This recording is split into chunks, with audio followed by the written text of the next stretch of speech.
Welcome back to the Association 100. I'm Colleen Gallagher. We're broadcasting here on the ASA East show floor, and I'm so excited to welcome friend and former colleague Shantel Goodman-Luckett, the Chief Experience Officer for NACAC. Can you tell me the acronym again? Yes, the National Association for College Admission Counseling. Awesome. I didn't want to get it wrong. No problem. Thank you so much for joining us today. Thanks for having me. Yeah, so first off, I love that NACAC has this role of Chief Experience Officer. I think that's so important. So can you share kind of some key strategies or initiatives that have driven a positive experience for your members? Yeah, sure. So as the Chief Experience Officer, so I have oversight of membership experience. So acquiring new members, retaining existing members, as well as our events and meetings, sales and marketing for the organization.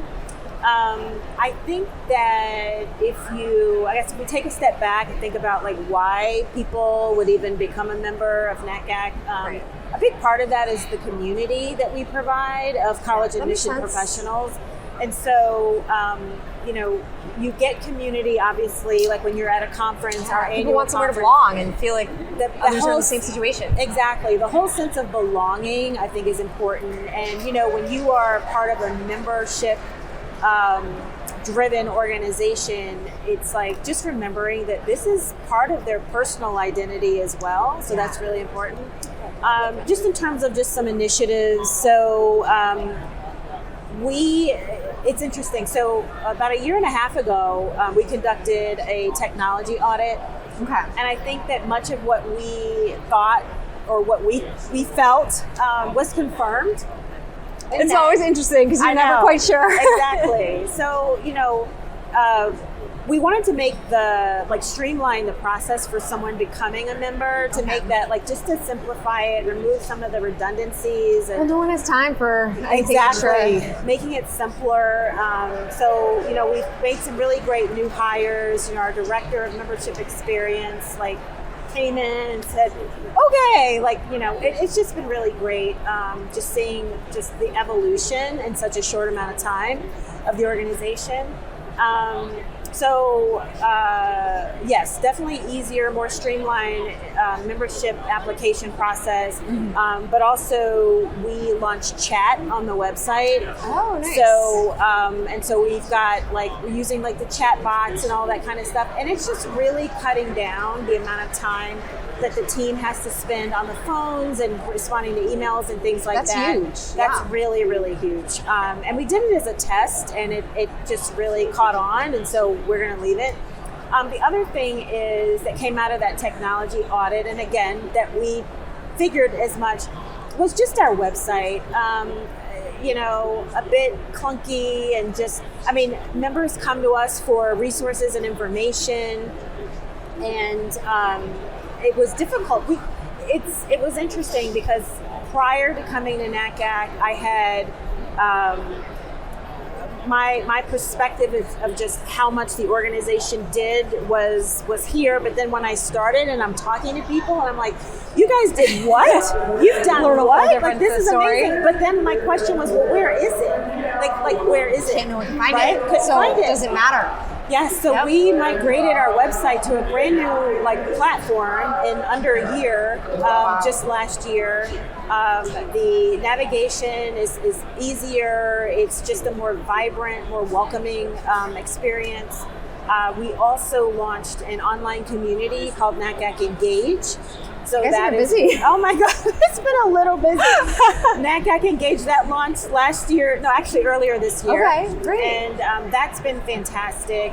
What we had previously was basically a listserv. Okay. People would come on and post and, but this is an actual community. And so a lot of our members have created accounts, and now they're in there collaborating with each other. We've invested a lot in our education and training. So again, over the past several years, we've added more professional certificate programs and things like that. So I think all around, we look across the organization, we're just trying to definitely evolve, but also just elevate that member experience and the value that NACAC offers. Well, and that's so important because for every association, it's all about the ROI and how do you keep those members engaged and coming back? And so it's the experience. Yes, exactly. And I will say, kudos to our CEO.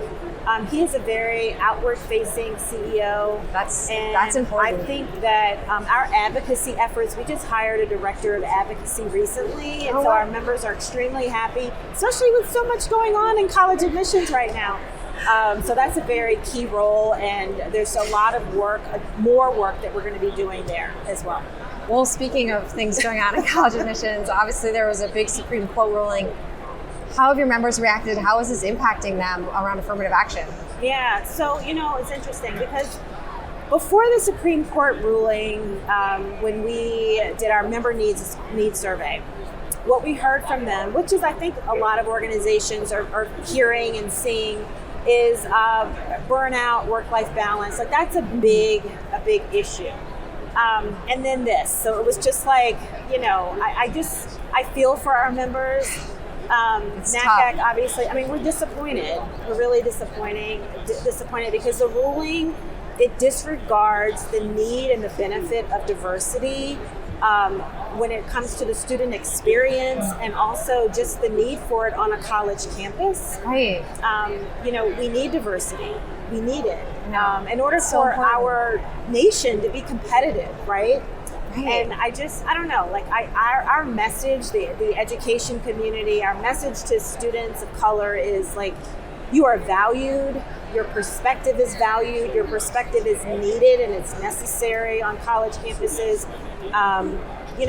Equity is, our mission is to empower college admission counseling professionals, advocacy, education, and community. But our vision is making is that the transformative power of a post-secondary education is accessible to everyone. So for us, it is about accessibility and equity.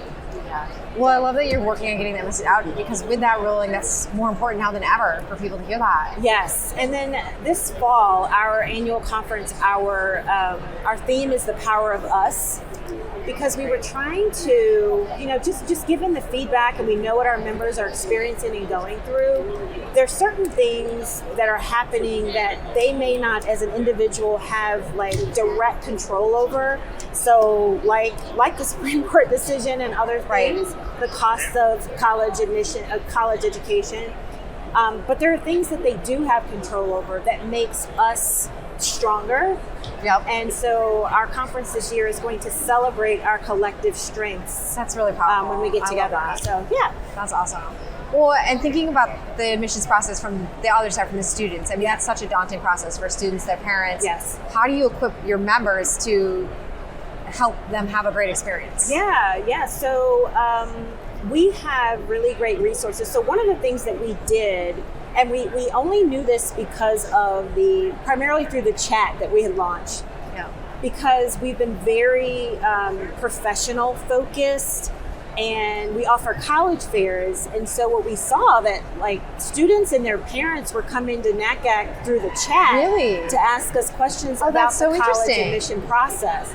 And so when we migrated to a new website, new platform, we now, when you go to our homepage, you're a professional or you're a student. That's so smart. And you have that tailored experience. Exactly. Great. So when you click on student, you'll see our guide to college admissions. It's a free resource.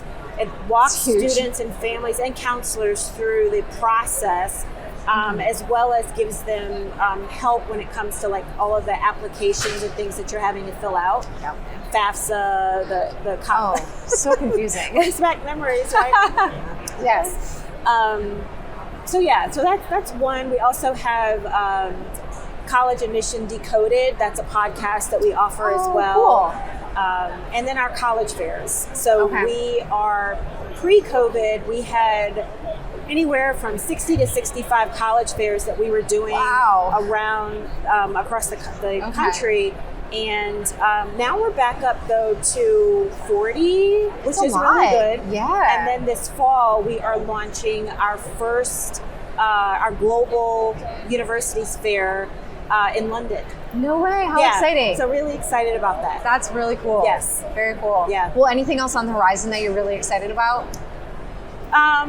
Nothing that I can say pre-conference. No, because we actually All right, we'll have to catch up with you again. Yes, no, definitely. We are, just our organization, we're always thinking about, it's about the students at the end of the day, right? Our members are college admissions folks, secondary members who serve in college advising roles in high schools.